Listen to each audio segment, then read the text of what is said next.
Do you think fairly that that malpractice is driving up the cost of medical care significantly? Well, I'm not an expert in this, but I'd say mostly no. I hear doctors talk about how they have to practice defensive medicine, and how much they resent it and what a burden it is.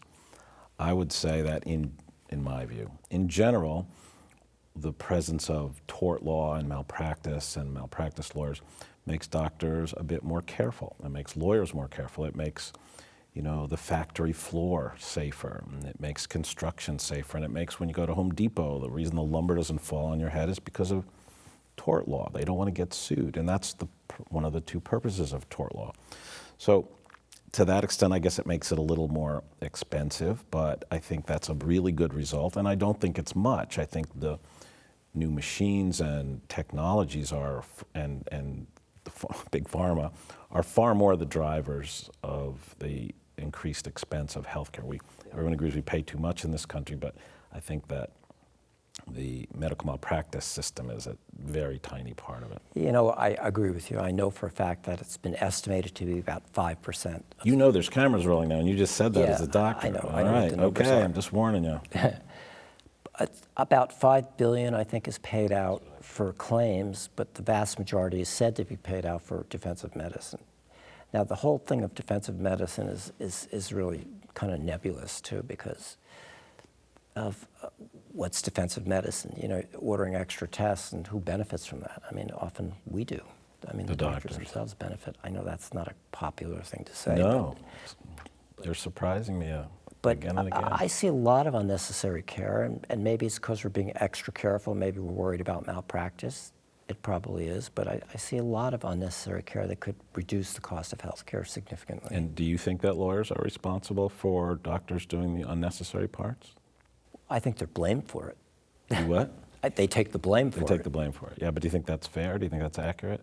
No, not exactly. Not completely. I don't think most doctors, when they're with a patient, are thinking, I could get sued if I don't do this test, and that test. I just don't see that. I mean, the standards aren't set that way. I don't know. I certainly don't practice that way. I don't see it as the sort of Damocles hanging over my head. But you think about it. You think about it quite a bit. Sure. But it doesn't drive what I do. Right, and so does everyone. And that's the purpose of tort law. That's not a bad thing. It might have a bad result if someone's right that too much wasteful testing is being done. I don't think so, but I don't know. But the point of tort law is to get people to be more careful, not defensive. That's a loaded word. But to do a better job, to be more careful, to stay up a little later and worry a little more. That's the point. Yeah. I think some doctors use defensive medicine as an excuse to either to help their own insecurities about things, they're insecure about, they want to know, always want to know.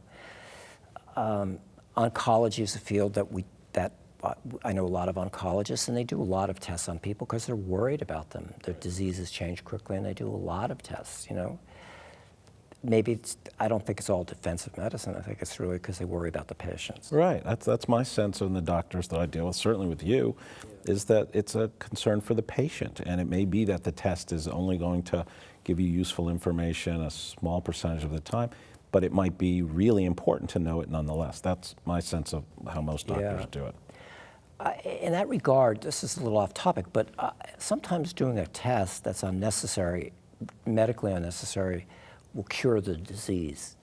I'll give you an example. A person who's convinced they have a brain tumor for some reason, maybe their father had it, maybe they have headaches and migraine or something. Doing the MRI, which I know they don't need, will cure it once they find out it's normal. That's the end of story. Maybe the cheapest way to deal with it. Even though from the straight point of view of medicine, our textbooks would say, don't do it. It's an unnecessary test. Well, listening to that as a potential patient with a potential brain tumor, if you could do a test on me and say, you can calm down now, that would be a test that I wouldn't consider to be defensive or unjustified. Yeah. Well, our guidelines may say it's unjustified, but I still would do it in that circumstance. For me, right? You do that for me.